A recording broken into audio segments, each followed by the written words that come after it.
Hey, Hey, Margie, what's up, guys? Hi, Diana and Amy, Crystal, Katie, Nikki, Tabitha, Christy, Katie number two. Wait, just one Katie. Christy, Jackson, and Carrie. There's Stacy. Hey, guys, welcome. Give everybody a minute. How are you guys doing tonight? good. Everybody's having a nice Sunday.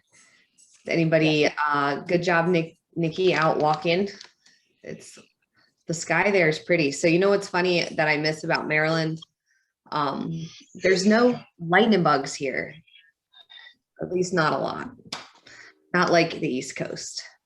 That's something I miss about Maryland.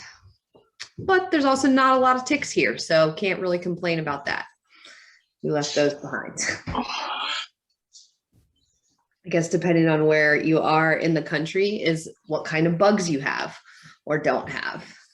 But lightning bugs are one of those bugs you actually like. I don't know. I like them. Does anybody else live in a place with no lightning bugs? Washington people excluded, because I know you already don't have lightning bugs. Anybody else does? Nobody cares about lightning bugs like I do. I care about lightning bugs. I used to catch them all in cars. No, my mom comments every time she visits how many we have here in New Jersey compared to Florida. So I guess there's not as many now. So I don't know. But yeah. The ticks probably killed them or something. Ticks like ruined everything. Florida has some crazy stuff though. Florida has red ants that are not like regular ants. They bite you like bee stings. They're terrible. Terrible. I have lots of like stories from being a kid and stepping in ant hills and because you're from Northeast Florida. Yes. Yeah. Margie lives in Orlando. Yeah, nice. I think I read once that the red ants are like invasive from like South America and that they are like not native and to Florida, and that's why they're like so aggressive. Yeah, that would make sense. Yeah. Sweet, guys. All right, well, let's get right to it because it's 5:02 Pacific time. And so it's time to get started. It's great to see everybody's faces. For all of you guys on the replay, thanks for catching the replay. This is definitely how you want to start your week, whether it is the live version, which I've been told that just feels like there's a little bit of a difference of attending live in terms of just like being in the moment and being able to kind of like get the box checked before your week even starts. So I definitely encourage everybody to come live if possible. So if you're listening to the replay, thanks for listening to the replay. I've got some solid action step for today. I mean, last week we focused on protein, like something we're adding in to what we eat and focusing on it. This week it's a little bit the other direction, and I brought props. And so we're actually going to talk about sugar today.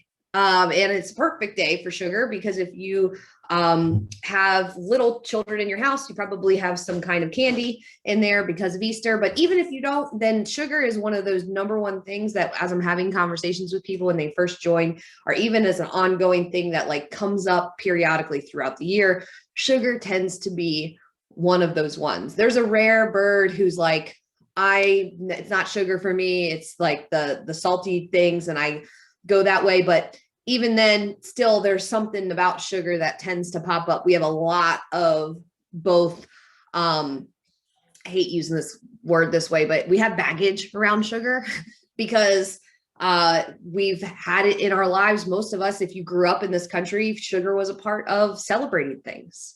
It was a part of happiness, happy holidays, sugar, happy birthday, sugar.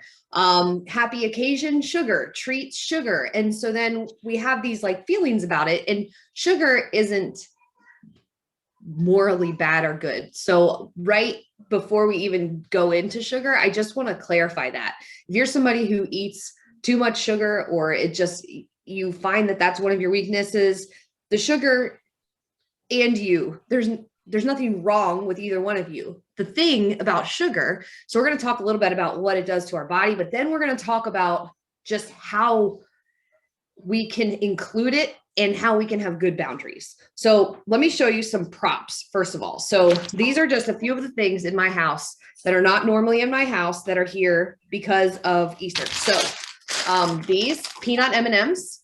This bag wasn't even open because we bought extra sugar, because if you buy any sugar, you always have too much sugar, usually. I also have jelly beans. And so these we loaded into eggs. We've got lots of Peeps. I don't know why this one's in a Ziploc bag. We got these. So if you've never had these, then just don't. Okay. So these are amazing. They're like, I don't know. They're like bougie. I almost call them bougie mushrooms. They are bougie marshmallows. They are really yummy. And then this was one of the things in my kids' Easter basket was sarsaparilla. So it's like a treat for them. And so they got sarsaparilla, like root beer, in their Easter. And then I got this out of one of their baskets, Reese's egg. Okay. So this, like, all of this sugar made us smile. Like, all of your faces are all smiling because, again, there's some really fun stuff about holidays, about birthdays, about sharing moments, about how this can be like intertwined in our lives. But I think we also smiled because we probably saw things and we're like, oh my God, like, that's it for me. I find, one, that for sugar, we can just acknowledge, again, we're not talking morally bad or good, that someone made this so that we would love it, right? Like like whatever company this is, Mars, or, you know, the parent company of all this candy, has spent, I mean, maybe $1 billion making it so that we love it. And so that's all I want to just kind of acknowledge as, like, these are made to be delicious. This was made for us to like it and want more, all of it. And so our bodies are wired a certain way, that sugar actually gives us like a dopamine hit, similar to the way that drugs do. You feel happy, you get a boost from sugar. And so not only do we have it tied to events that we love, but we also chemically feel a little bit up from sugar. Physiologically, sugar also, it's not completely crazy that you think I need some sugar for some energy. That's not crazy. And that's actually what you're feeling. Your body utilizes the sugar, at least temporarily, to give you energy. Then we have a crash, because that's the way like blood sugar works, is you have a response to it. But sugar, legitimately, in the afternoons, if you're tired and you're having cravings and you're like, I want some sugar, and then you feel better after you've had like a caramel frappuccino, you're not making that up. That is something chemical happening in your body. So we have a couple things that work with sugar. One are like attachment to them, like our feel good feels. We have the fact that sugar, most of these, like at least these examples on my desk, are processed sugars. So these are like, somebody made this. It's from a factory, and made for us to love it. And then the other piece is that we actually get a physical boost, or it feels good to eat it. But then usually, at least in terms of candy, and sometimes when, again, if you are exactly happy with the amount of sugar that you eat, then this like might not hit for you. But if you've ever felt like this, I will tell you right now that if this stays in my house, I would like to imagine that I would have 5 M&Ms at the end of a day. And that would never, ever happen on a day that like I felt tired or stressed. I would have 5 M&Ms, and then I would go back to the freezer and get 5 more. And then I would go back to the freezer and get 5 more. And then 3 days later, this bag will be gone, because it's that delicious. For some reason, I'm just like wired to go get it. I think I've mentioned to you guys before, there's this book, Rob Wolf wrote a book, and it's called Wired to Eat. And he talks about hyper palatable food. And he talks about that there are people that actually, when they're doing a competition, like an eating competition to eat, the most hot dogs, they will like actually take a break and like drink some milkshake so that they can eat more hot dogs. Because when you like combine the two, of the salty and then the sugar, that you actually can eat more. It turns off of all of your brain's receptors that you're full. So if you haven't read that book, it's really, really interesting. But I want to give us something that's actually helpful, right? Because if you have sugar in your house now or another day, it doesn't help to sort of play this like willpower battle. I find, at least in my opinion, that just doesn't work in the long run. And so we have a couple of choices on how to treat sugar. One, we can eliminate it and say sugar detox for as long as I can. I'm not having sugar anymore. I quit, or whatever, version of that you want to say. That is one method.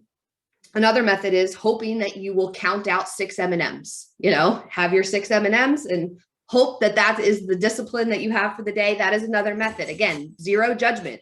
These are effective for some people. And I want to suggest that if it's effective for you, then you don't need to change a thing, if you have already good tools around that. But I think what I've seen be more effective for people is to have boundaries around sugar. And what that means is to have like empowered choices. So of all the things that I showed you, there is actually only one thing on this table between the sarsaparilla, the egg, the marshmallows, the jelly beans, the M&Ms, and the Peeps that would really I would enjoy. And I would enjoy every bite of it. And then I would probably feel satisfied and be done. Of all the things on here, there's only one that I would consider like a treat. Do you want to guess what it is? What Greasy egg. Yes. Yes. Good guess. It's this one. I would eat this and it would feel like a treat and I would enjoy it and I would probably be done and I'd be like pumped about it. Everything else in here doesn't belong in my house after, my kids have consumed it, because for me, a house is a sanctuary. This is the place where you should feel safe. This is the place where you should surround yourselves with stuff that either nurtures your body, takes care of yourself. It is your place to chill, recharge, all of it. And surrounding, at least in my world, surrounding myself with stuff that's going to be a constant battle for me to decide if I have enough willpower, if I want to say no, it doesn't work well in the long run. Now, again, it doesn't mean I can't have this stuff. And that's the difference between restriction, can't have it, versus boundaries. I choose to not put it in my house. So it's in my house right now because it's Easter, right? So my kids have it. They're going to eat some. What happens if, they don't, first of all, they don't get these whole bags. So these have to go somewhere anyway. But the candy that's theirs, I'm just not even going to look at. It's not mine. It's their candy. They're going to have their Easter candy and be done with it. The rest of this stuff I'm going to remove from my house so I have that boundary in place. Now, how do we have sugar and enjoy it and have it fit in? To me, it's choosing something we actually want. So when I'm going out to a restaurant and I look at the menu and there's dessert items and I'm out and I'm enjoying my time in a restaurant and I pick something off the dessert menu, there are zero bad feels after that. I enjoy having a treat. I enjoy sharing it with the person I'm sitting with and talking about how good it is. I don't feel anything. There's no guilt. There's no I'm getting fat. There's no better run tomorrow. There's no anything. It's a treat. If I want to go out for ice cream and we want to have ice cream and take my kids and go have ice cream, I feel nothing. It feels like an occasional treat, like something I would enjoy and that they're going to enjoy. It feels so different if I have the mint chocolate chip ice cream in my freezer and I can't, I measure out a quarter cup because that's what the serving is, which nobody eats a quarter cup of ice cream. That's insane. So I would measure out a quarter cup and then I just go back and get more. And I just get 3 more scoops and fill up a mug. And then I don't feel good anymore. Again, it's not about whether ice cream is bad or good. It's not about how many calories it is. It's that I actually didn't want to eat a giant cup of ice cream. I wanted to eat a little bit. And for some reason, I wasn't able to turn that off with the sugar. So then I ate more than I wanted and I'm pissed. And then you can apply that over days and weeks and months and years. And we find that this relationship with sugar can be really problematic. And so I wanted to bring it up tonight because I feel like, one, it's a perfect time in case you have sugar in your house from this weekend, but 2, because this is something we talk about a lot, which is really enjoying the treats that you want to have. Having an occasional treat, like having a sugar treat once a week that you're pumped about, is not really going to affect your weight loss goals, to be honest. If you go out to dinner and have one little treat, it's not a big deal, but it tends to be the chronic sugar that's really problematic. And if we are someone who consumes sugar regularly, so say you every afternoon have a couple pieces of candy. Maybe somebody at work has candy next to them and you steal it off their desk. And it's just like a regular thing. And then you also have like sugar with your caffeine in the morning. You have it again later. Your body gets hooked on sugar. And so then when you take it away, it feels bad. You're like, something's wrong with me. I feel sick. I don't feel good. I really need something. And that's like that cravings for sugar. So it's not easy to get over that hump. But once you, which is why we have in our 7-day reset, that's why we take a break from sugar. That's the only reason, because it's not about restriction. It's about kind of getting over that hump. And then you can start making choices about what sugar you're pumped about and what you want to have versus what's just around you. So today I just wanted to talk about this. This is one of those subjects where it's a lot of feels. And a lot of times we feel bad. We like feel ashamed about how we deal with sugar. And I just want to remove that, number one, from this coaching call, is like, nobody needs to feel ashamed if they struggle with sugar. It was engineered for us to love, and our bodies are wired for years and years of our survival Paleolithic history to want sugar as a survival thing. So there's nothing wrong with you that you want that. But what I want you to walk away from this call is empowered, feeling like I actually know what treats I really enjoy. And I also know which ones are like my slippery slope, which I probably kind of like that first 2 bites, but then after that, I'm just eating it because it's there. That's M&Ms for me. I love them for like 2 bites, and then I'll eat the whole bag just because. So like for me, that's not one that I'm not even that pumped about. I'm way more pumped about this. Like I would much rather have this because I'm pumped about it. And we're not even talking about calories. So that's not the point. The point of this particular coaching call is really just making choices that we feel good about, understanding how they play into our goals. Like if you are in a weight loss goal right now, like having a treat every night probably doesn't make sense. Having one once a week totally could make sense. So understanding how that fits in, and then also saying like, you know what, there are some things that I just have a hard time saying no to. And it's not restriction for me to set boundaries, for me to say, you know what, I don't snack on so-and-so's sugar on their desk. It's just not something I do. Or I don't keep the stuff in my house after it's been a day or so, it's out. Because I don't like to have it in my house tempting me all the time. So your target for the week before we open up for conversation is to identify to your coach, like kind of how you do with sugar. I want you to talk about it, let them know like, hey, this is something that I've got under wraps, or this is something I kind of struggle with.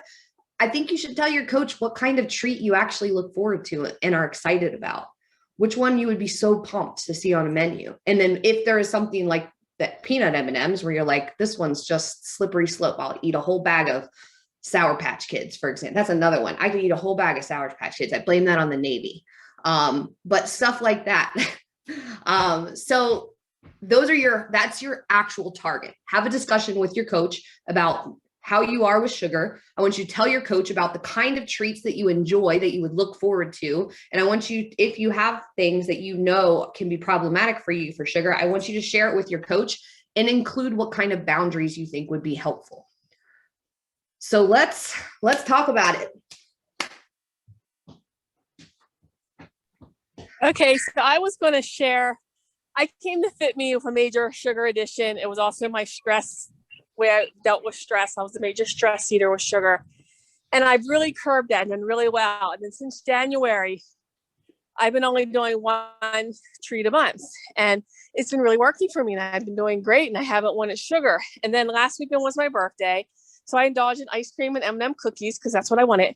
But since then, like I was back on track and it fell off, back on track. And then today, I had more cookies than I should have, sugar cookies and homemade chocolate chip cookies. I had like 2 cupcakes. And the thing is, I didn't even want them. They didn't even taste good to me. And I ate them. And I'm so frustrated now because it's like, I don't even want the sugar at this point, but yet I'm eating it. Mm-hmm. And I see that's where my biggest issue is now. So the treat, was that something that you guys prepared at your house, or did you go out for your birthday? No, it was at my parents' house. I actually made the cupcakes and brought them. It's something that my aunt who passed away used to make every year. So I brought them. And then my mom had made cookies. And really, like, things like cakes and stuff don't taste good to me anymore. Like, that's why I didn't want a birthday cake last week. And I'm like, I want homemade M&M cookies. And then we went to a creamery around here and got real deal homemade ice cream. But it's just like, I got that taste of sugar. So now my body's like, let's eat the sugar, even though I don't want it anymore. I think I'm so glad you shared that, Nikki, because I think like you just gave a perfect example of like enjoying something you were pumped about, that you liked, you would look forward to, but then it kind of like spun into a couple of days of that, which I think that's very common. All of a sudden it's like you open Pandora's box and you remember how delicious that sugar is. A couple of things can help with that. One is, again, the boundary piece of like, if you know you're going to have a treat, then like you may want to be aware of what you have in the house. Like if you're in a really good place where you're not even thinking about it and it's in the house, perfect, good, it can stay there. But if you know, you might have that, and then you might want to think about not having it in the house. The other thing is, I have noticed, and call this Christy bro science or whatever, that the first bite of food that you put in your mouth sets the tone for the day. And I find that in seasons when sugar is in your house, I'll grab it the first thing. I'll see it on the counter and that'll be the first thing that I grab. And then all of a sudden it's like set me on a different path.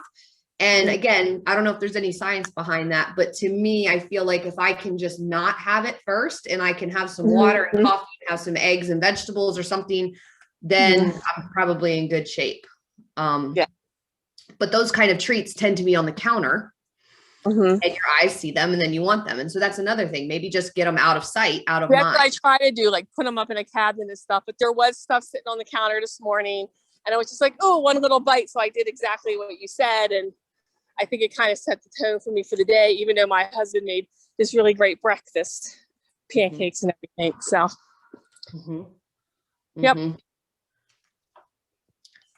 Yeah. Thanks for sharing that, Nikki. Anybody else have thoughts?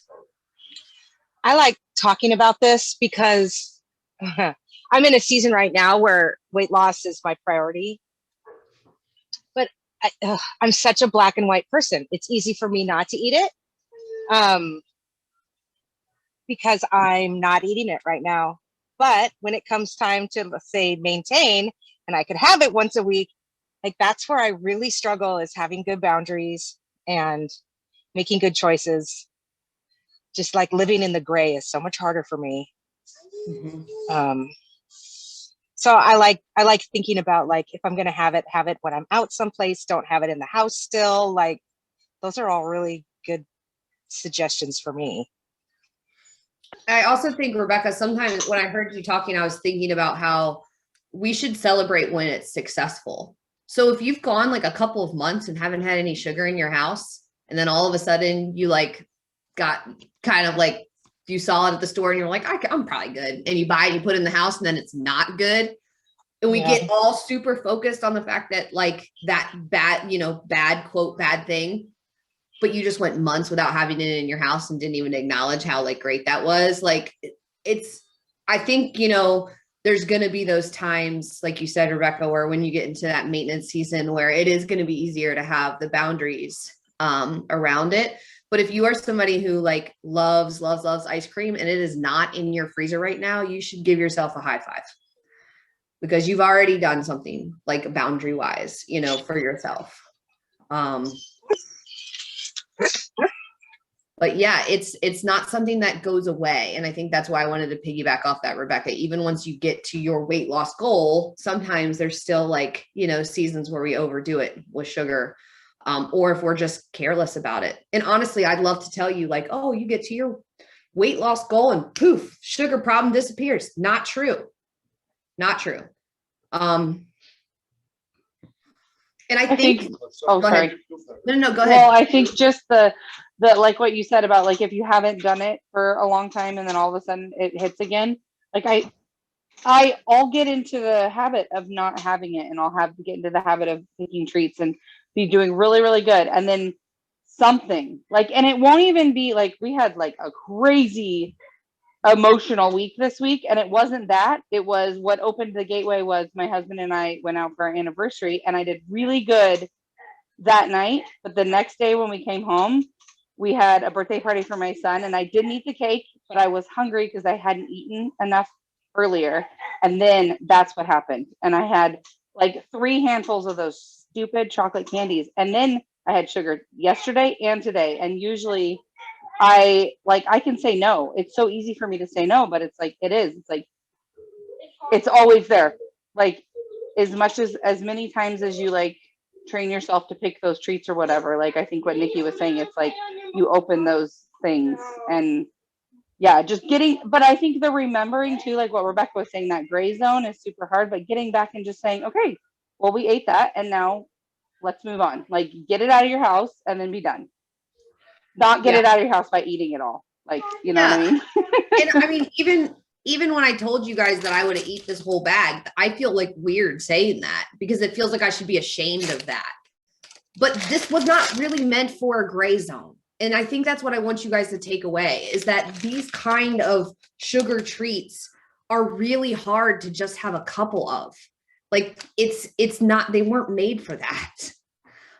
They were made to eat tons. You know how many isn't a serving? 12 peanut M&Ms.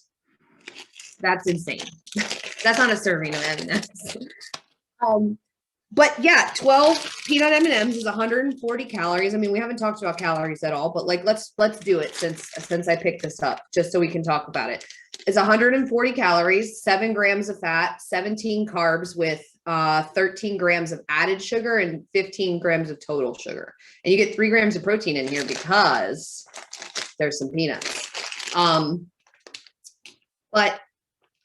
in no universe would I eat 12 M&Ms. You know what I mean? And so I think like that's why these can be so troublesome. Like sugar can be so problematic when you do have a weight loss goal because one, it is so easy to add significant extra calories that are not filling. So, you know, this is like, if you ate this entire bag, I would be like less full than if I ate like a big salad because volume wise, this is less.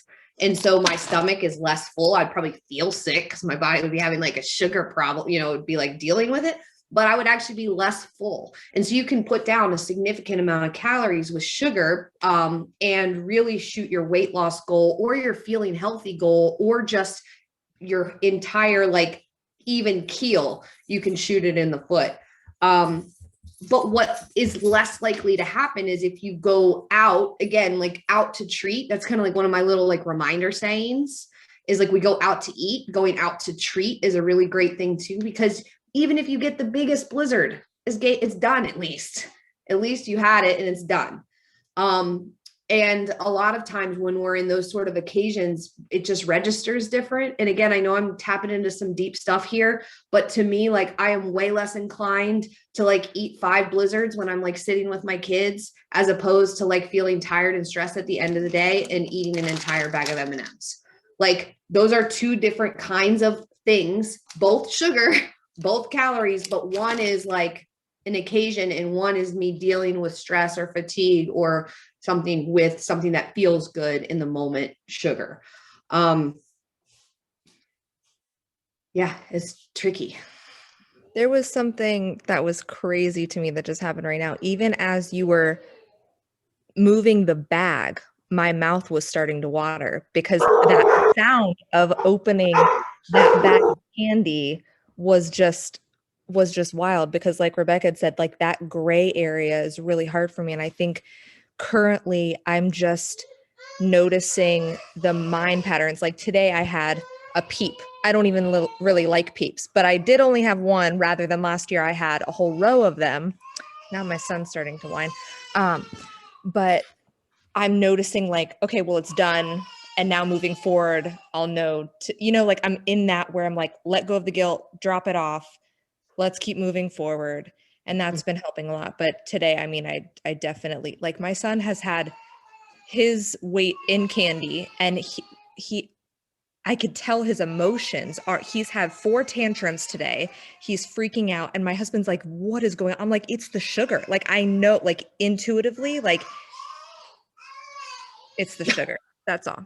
Is anyone else having a tantrum right now because of sugar inside? If you aren't somebody who is like able yet to even put a boundary in place, one of the first things that you can do is do a sugar journal, which again, this is just for you. You don't have to share it. But if you start to journal when you have sugar cravings, what triggers them, how you feel, like if you ate before, it's really enlightening. So if you're like, I don't even know, I can't even deal with this part yet, like just start with maybe a journal, like an awareness piece around your sugar intake, because I think then you can also start to see, like, if I eat a really good lunch, am I still craving sugar as much? If I had a very long day where I took no breaks, like, and I just was maxed out, like, how did I feel?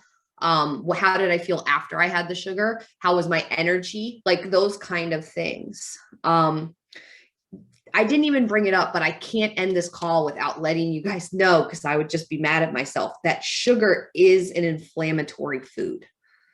So not only can sugar be problematic, like calorically, just if you're, for your goals, and it can be like problematic with us for like how we feel about it and eating it when we don't want it. But at the end of the day, it can be problematic if you have joint issues or if you have any other health condition going on. Sugar is on the list of inflammatory foods. It can potentially aggravate those conditions. And so that's another reason why it's great to have it be a treat rather than a daily thing. Is you might actually feel better. My joints feel worse. My knee feels worse when I have sugar in my diet. I noticed. Go ahead, Nikki. No, Nikki. And also, I was just going to throw in the skin too. Suffered with acne since I was 12. And since I've really cracked down on sugar since January, my skin's been great. Since I've been getting it back into the sugar, my face is all broken out with this sore cyst acne, and I'm hating it. And I'm trying to remind myself, don't eat the sugar and the skin will clear up. Mm-hmm. It does impact your skin for sure. But that bra looks super cute on her. I was saying that when I don't drink enough water, the afternoon, I really notice that. I forget what Leah and I were talking about, but we were talking about it on Marco Polo once, and it was yeah, oh my goodness, if I'm not hydrated enough, it's like that's what I crave, sugar, for some reason. It's super weird. I don't know why. Mm-hmm. Like it makes sense with food for me, but for some reason the hydration and sugar combination, I don't know, just throws me out. Mm-hmm. Well, when you're dehydrated, you feel a craving, and a lot of times we're not tuned into what we need. I need something, I mean, how many times have you said that? I need something. You don't know what you need. You need sugar. Do you need a nap? Do you need, some water? Are you hungry? You're like, no, you don't go in the kitchen. I just need something. And so a lot of times that can be hydration. So that, I know this is a big topic, but it's so good for us to have these conversations. There's just not a lot of places where you can even talk about it like this. And so knowing that it's okay to set boundaries, knowing a little bit about yourself is one of the things I want you to take away from this. What works well for Molly might not be the same as what works for me. And that's okay. You have to know yourself and say, I'm somebody who this works really well. It works better for me not to have it in my house. That's what works best for me. Maybe it works best for you to have it in single serving packages stuffed in your freezer, because then when you really want something, you can have one and it's not a big deal. Totally fine. But I think just like hoping that we have the willpower, or like misunderstanding that this food was meant to eat in 12 bite portions when it's not, is not helping us. Knowing what works for us, knowing what boundaries we need, feeling good about the times that we do decide to have a treat and not having guilt associated with it, like not feeling like we can't ever have anything. That's the goal for this week. And so have that conversation with your coach. And we're specifically talking about like candy, sugar this week. But if I want to bring it up just before we hang up, but like, if you're somebody who snacks on fruit all day, that's still sugar. Fruit has so much more good things for your body. It has micronutrients for your body. It has fiber. It has everything. But I just wanted to bring that up. Like, if you're like, I don't have candy, but I eat 7 bananas, you still got to have the sugar talk, because fructose is still sugar. And fruit's great because it's single size, right? An apple is already portioned for you. Like it is one size, it's got fiber, it's got all sorts of good stuff, it's got hydration, it's got whatever. But a lot of times, like we take one sugar and we replace it with another. We think it's like a better sugar. And fruit, by all means, does have more nutritional value. But I just wanted to bring it up just in case that's you. Fruit, totally okay in its serving size. M&M's, totally okay. Just not for me. Just not in my house. And you got to figure out what's right for you. So you guys have your homework. Let's take a quick pick. No more show and tell. No more show and tell on Sunday call. Okay. All right, guys, ready? 1, 2, 3. All right. Have a wonderful week. Thanks for all your feedback and contribution, and I will talk to you guys soon. Bye.